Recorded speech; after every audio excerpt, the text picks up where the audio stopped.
All right. Why am I here? A very good morning, everyone. Dumelang, Sanbonani, Molweni, Abusheng, Namaste, Bonjour, Huyemore.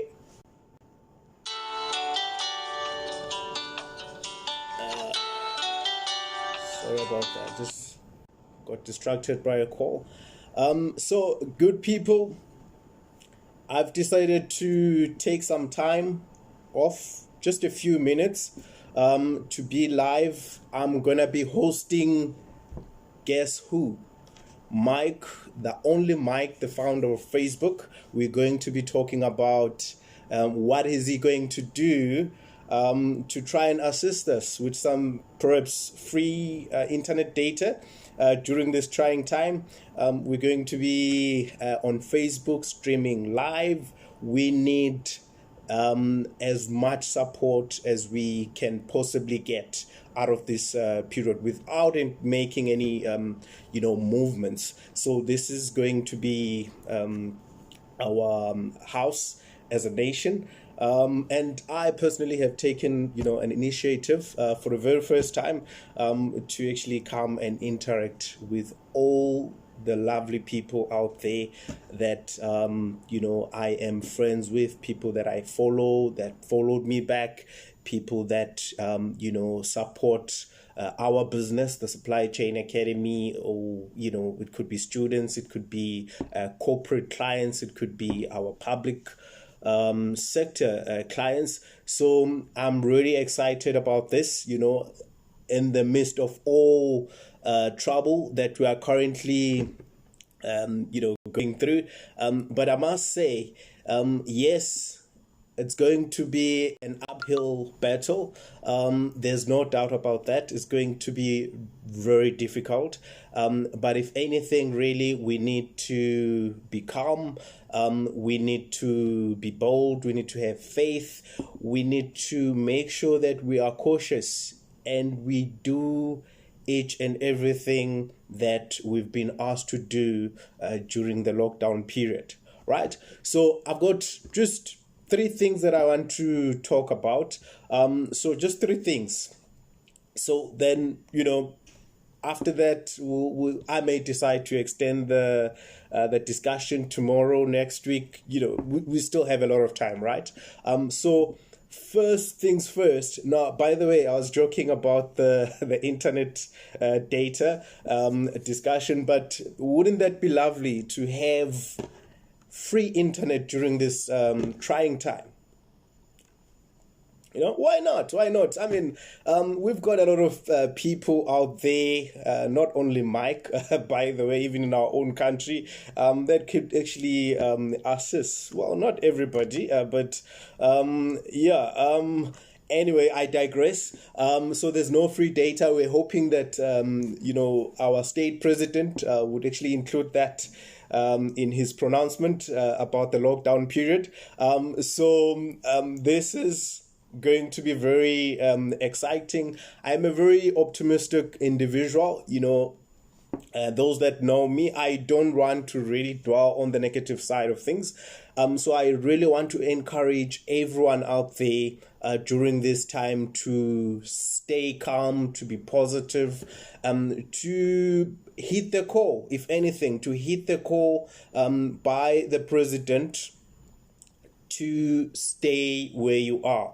Not even unnecessary movement, no movements at all. If we can try and do that, no panic.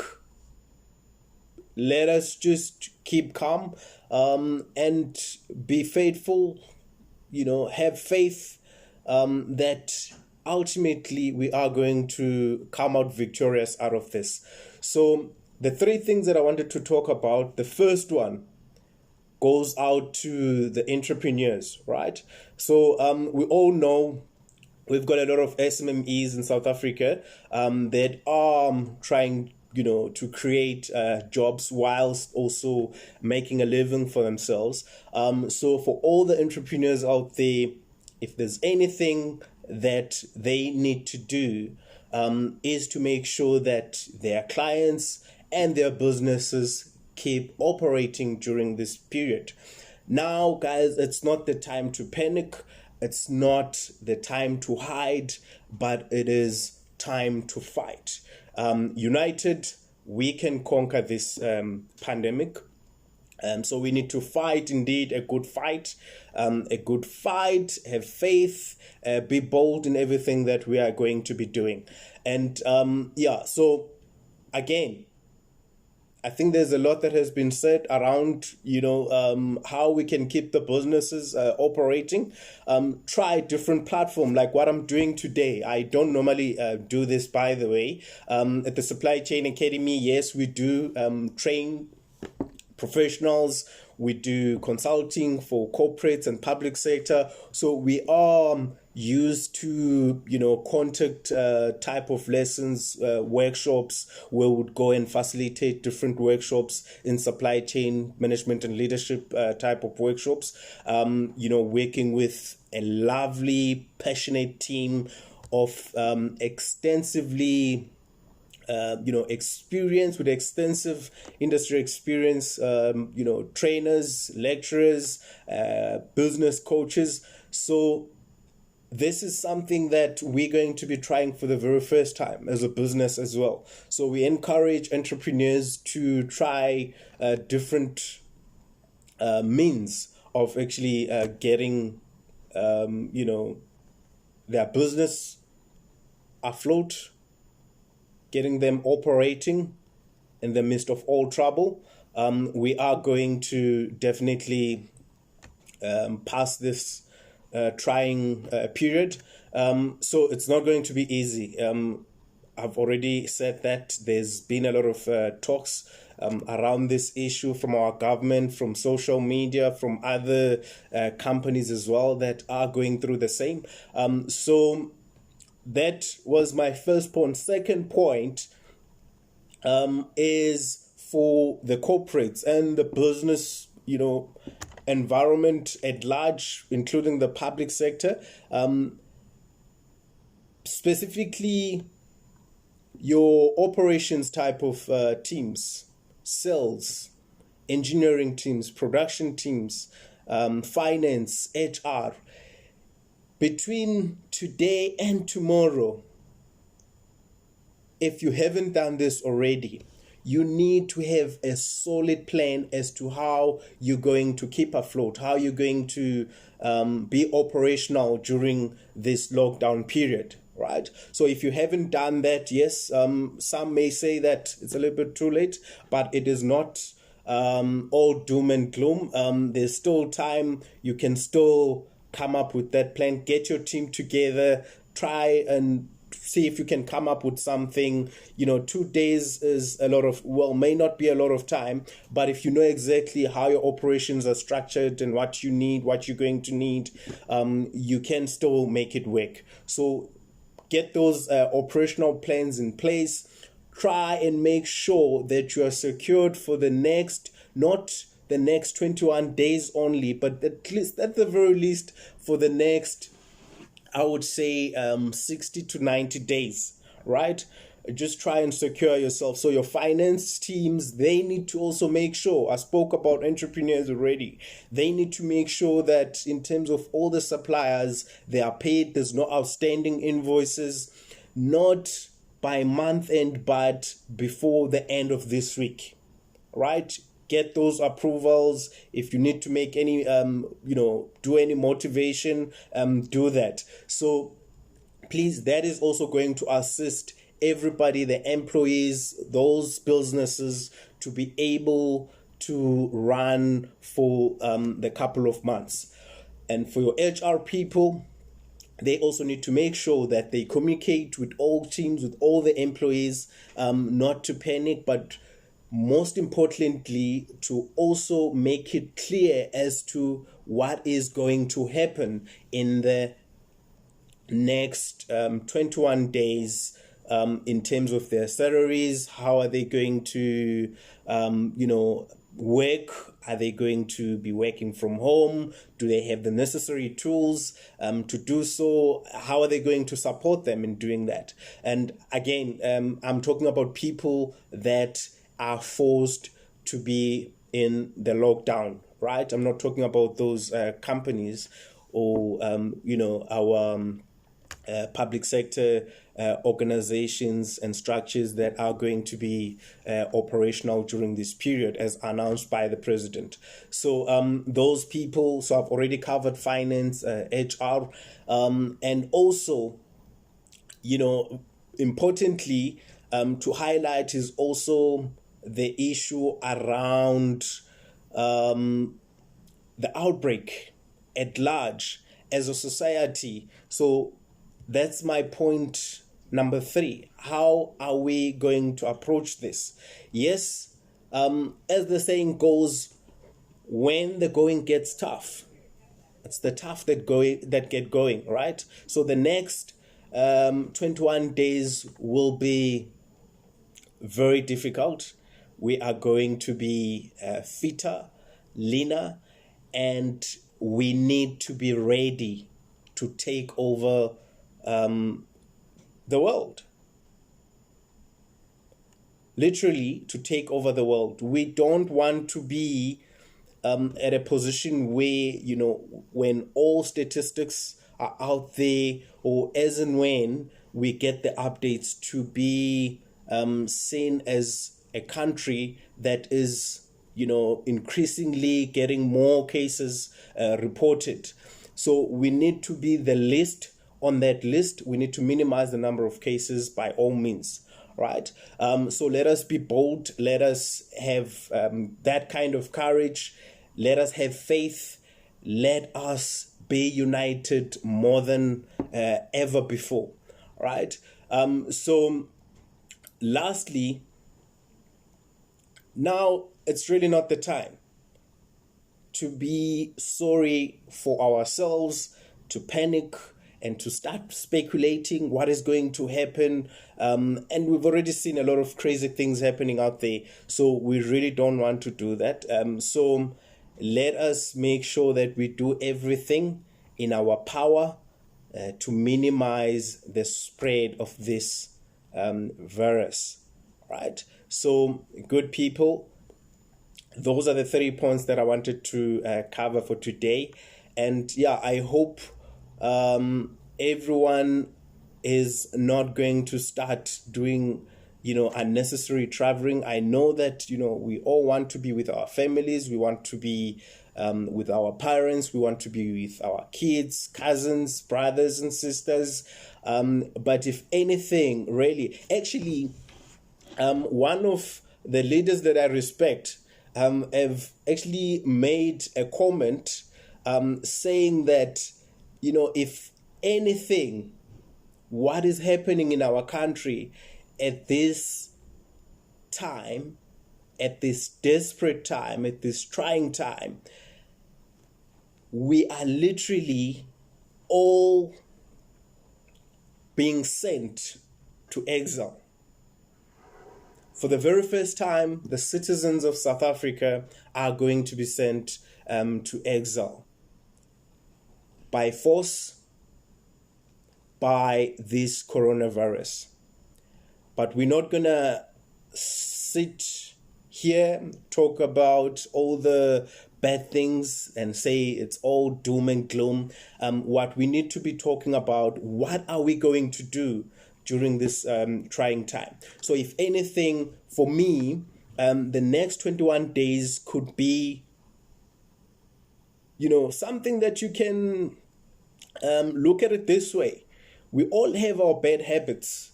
What is this one bad habit that you want to get rid of? So use the next 21 coming days of lockdown to focus on that particular bad habit, so that by the end of that period, we've actually, achieved something instead of focusing on the negativity and all the bad things that are happening out there. Yes, we need to be informed. We need to update ourselves on what's happening and be cautious.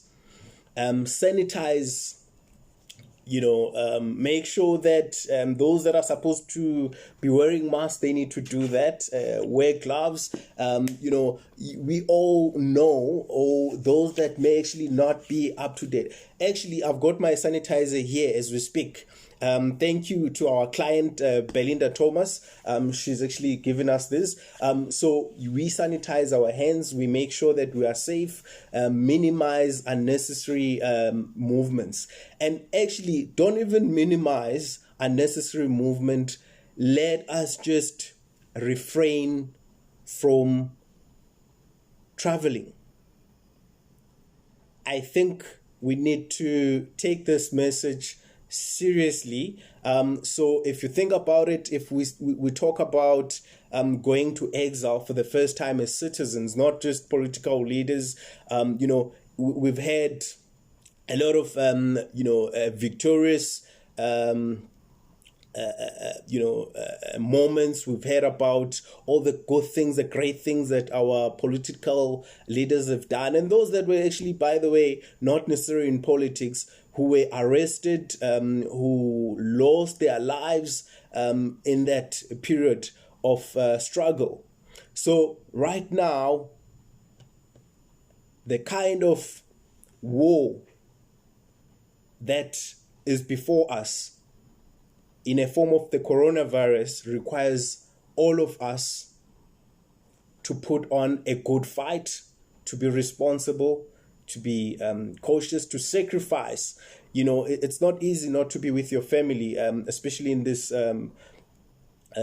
desperate time.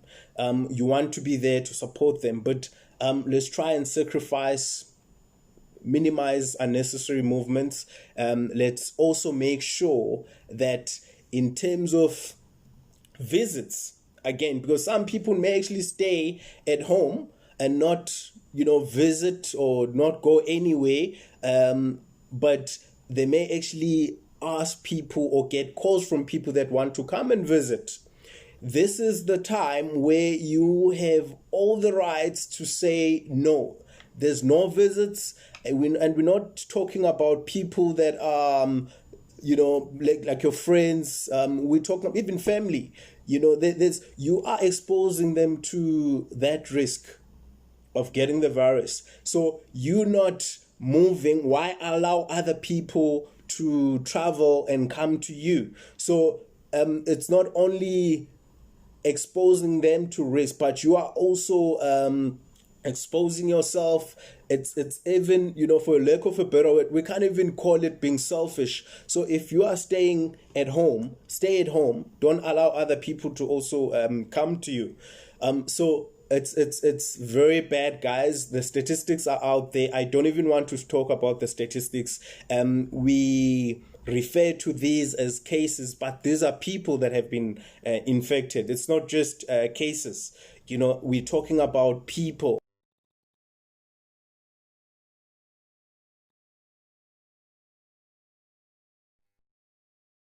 To be cautious of each and every movement, each and everything that we do. We need to always be safe by all means. So the World Health Organization has released the statistics, and you won't believe that some of you may have seen this already. The first 67 days, I beg your pardon, 67 days, we had 100,000 cases that were reported globally, right? But guess what? 11 days after that, another 100 was reported. And then 5 days after that, this was yesterday, 4 days later, 4 to 5 days later, we had another 100. So you see, in terms of the growth rate, so the numbers are increasing at an accelerated rate. And to talk about South Africa specifically, not so long ago, we were just below 100.